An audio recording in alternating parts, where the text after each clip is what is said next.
to show you a quick image.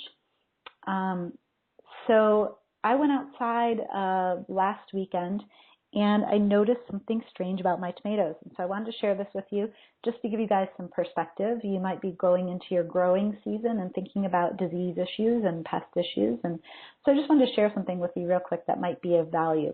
So I went out and I noticed my tomatoes are about 2 feet tall. If you notice the trellis, there's about 3 rows of it, and the tomatoes actually growing about at least another 6 inches above that on the far left.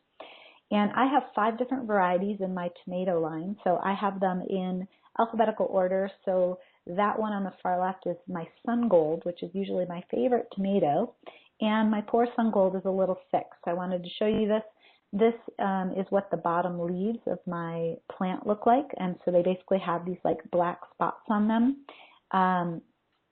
And there are 2 potential things that this disease could be.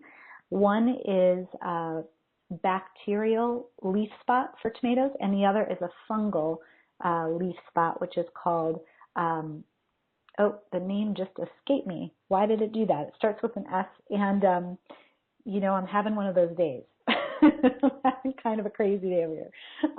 But anyway, there's a bacteria and a fungal disease. One, and the difference is that with the fungal, you can kind of almost see that it's like a fungal spore, and the bacteria, you don't really see that. Sometimes you see like a little yellow halo around the outside of the spot. And it's very challenging to tell which is which, oftentimes with tomato plants. And so what I wanted to say here is that the growing season is approaching. You will most likely find yourself in this position where you have these plants, and my 4 tomato plants on the right of this are totally healthy. There's no spots on them. They're gorgeous. They're all different varieties. So this is a case where it's very possible that this was I bought transplants from a local nursery. It's very possible that this particular Sun Gold has a disease and that it may not affect the other plants. And my choice, I have 2 choices. One is to remove the plant. It's still early in the season. I could just remove it and replace it. The other is to cut off the lower branches where this is happening and stop the spread of the disease as much as possible.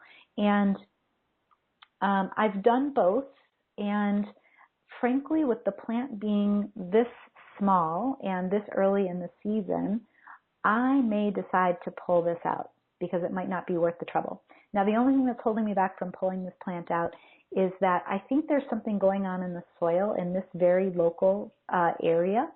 And one of my housemates was dumping some used gray water in the garden, and I didn't realize it, and he was dumping it all in this one location.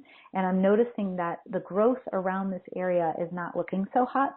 So I actually think that there's something going on in the soil around this particular area that's not so healthy, and I need to figure out what to do with that. So most likely what I might do is pull this plant out and find something that will work better and not react to the local circumstances. So that might be what I decide to do, and pulling it out will protect some of the other tomatoes as well. So there's 2 ways to go. If I were to cut all the leaves off of the lower leaves off the plant, what that would do is it would they wouldn't grow into the plant next to it and rub up against it, because what happens with these bacterial and fungal diseases is that they're spread by touching other leaves.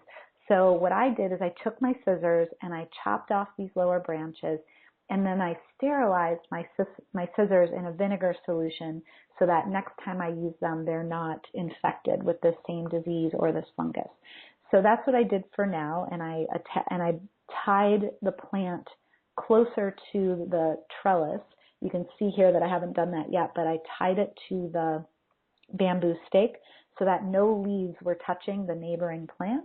And I'm going to wait 1 more week and decide if I see that disease spread one more leaf, one more branch, I'm going to pull it out and put something else in. So that's my decision-making process for whenever I get a disease. Is number 1, I'm looking at the age of the plant. Number 2, I'm looking at, will it affect the other plants nearby?